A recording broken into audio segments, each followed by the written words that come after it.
میرے عزیز دوستو، آپ جانتے ہیں کہ یہ غریب نواز حضور سیدنا خواجہ غریب نواز کو یہ لقب کیسے ملا؟ اس کے پیچھے ایک واقعہ ہے، ایک تاریخ ہے کہ جب حضور سیدنا غریب نواز معین الدین چشتی حسن سنجری رضی اللہ تعالیٰ عنہ کی عمر مبارک 10 برس کی تھی تو عید کا دن آیا۔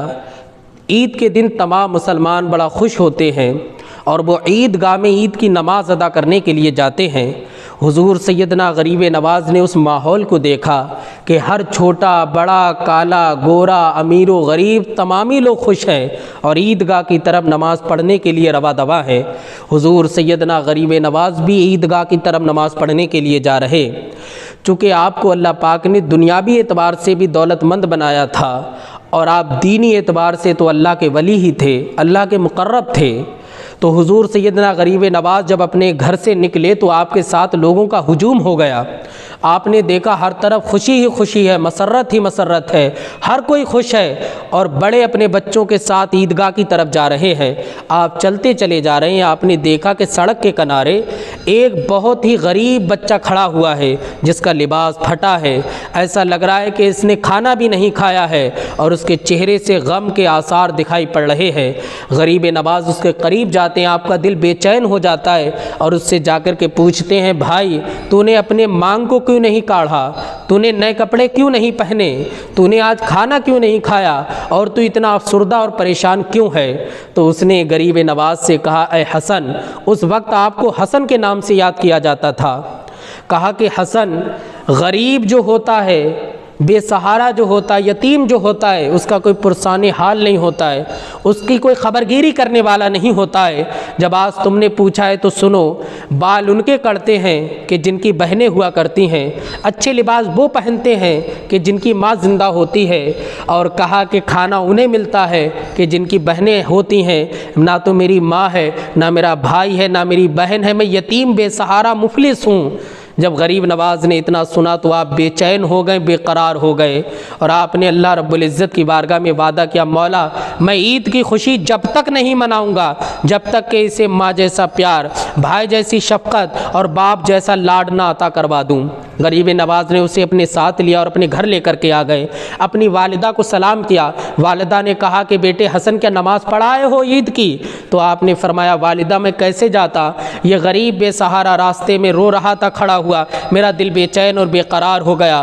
ہم اس نبی کے امتی اور اس نبی کے شہزادے ہیں جنہوں نے غریبوں کا سہارا بنے ہیں، جنہوں نے یتیموں کے سہارا بنے ہیں، جنہوں نے ہمیشہ اپنا سب کچھ لٹایا ہے غریب اور یتیموں پر، اپنے پاس کچھ نہیں رکھا۔ میں کیسے چلا جاتا اور عید کی خوشیاں منا لیتا؟ اللہ اکبر۔ جب آپ کی والدہ نے اتنا سنا تو آپ نے کہا، میں بھی اسی نبی کی شہزادی ہوں، بیٹا اسے قریب لا۔ اب جو بے سہارا تھا اب ماں جیسا اسے پیار بھی مل رہا ہے، بھائی جیسی محبتیں بھی مل رہی ہیں اور اسے نئے کپڑے پہنائے، مانگ کو کاڑا گیا۔ جب غریب نواز نے اسے ہنستے ہوئے دیکھا تو آپ کو قرار آیا اور آپ نے کہا، اے میرے بھائی اب تو میرے ساتھ چل عیدگاہ کے نماز کے لیے، تو بھی خوشی منا اور ہم بھی خوشی منائے۔ یہ راستے سے جا رہے تھے، اللہ رب العزت کو حضرت غریب نواز پر ایسی رحمت و انوار کی بارش فرمائی کہ ہاتف غیبی سے آواز آتی ہے کہ اے حسن، تیرے باپ نے تیرا نام حسن رکھا ہے، آپ کے والد ذی وقار کا نام غیاث الدین رضی اللہ تعالیٰ عنہ ہے، تو حسن ہے، یقیناً تو خوبصورت ہے، حسن کے معنی آتے خوبصورت، تیرے باپ نے تیرا نام جو رکھا ہے تو حسن ہے، لیکن آج غریب اور یتیم کا سہارا بننے کے عوض اللہ پاک تجھے غریب نواز کا لقب عطا فرماتا ہے، تو غریب نواز ہے۔ اور آپ دیکھ لیں اللہ پاک نے ایسا نوازا ہے غریب نواز کو کہ نہ جانے کتنی کھالیاں جھولی جاتی ہیں۔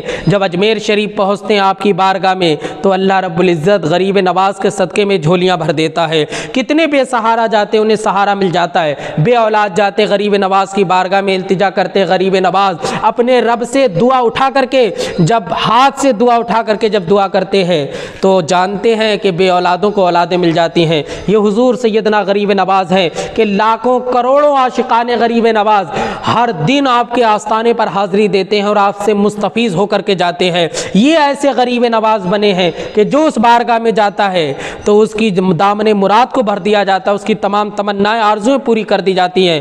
اللہ رب العزت ہمیں حضور سیدنا غریب نواز کے فیضان سے مالا مال فرمائے، اور ہمیں حضور سیدنا غریب نواز نے جو مشن تھا، جو دین مصطفیٰ پھیلانا تھا، اس پہ ہمیں عمل کی توفیق عطا فرمائے۔ یہ وہ غریب نواز ہیں، آپ یقین اور پختہ ارادہ کر کے اجمیر کا سفر کیجئے، یقیناً اللہ رب العزت آپ کی مدد فرمائے گا، چونکہ آپ معین الدین ہیں، آپ دین کی ایسی آپ نے مدد فرمائی کہ عالم اسلام میں غریب نواز کے صدقے میں اللہ رب العزت نے وہ تقویت عطا فرمائی ہندوستان میں کہ نہ جانے کتنے غریب نواز کے چاہنے والے آج بوانگ دہل کہتے ہیں ہم رسول اللہ کے دیوانے ہیں۔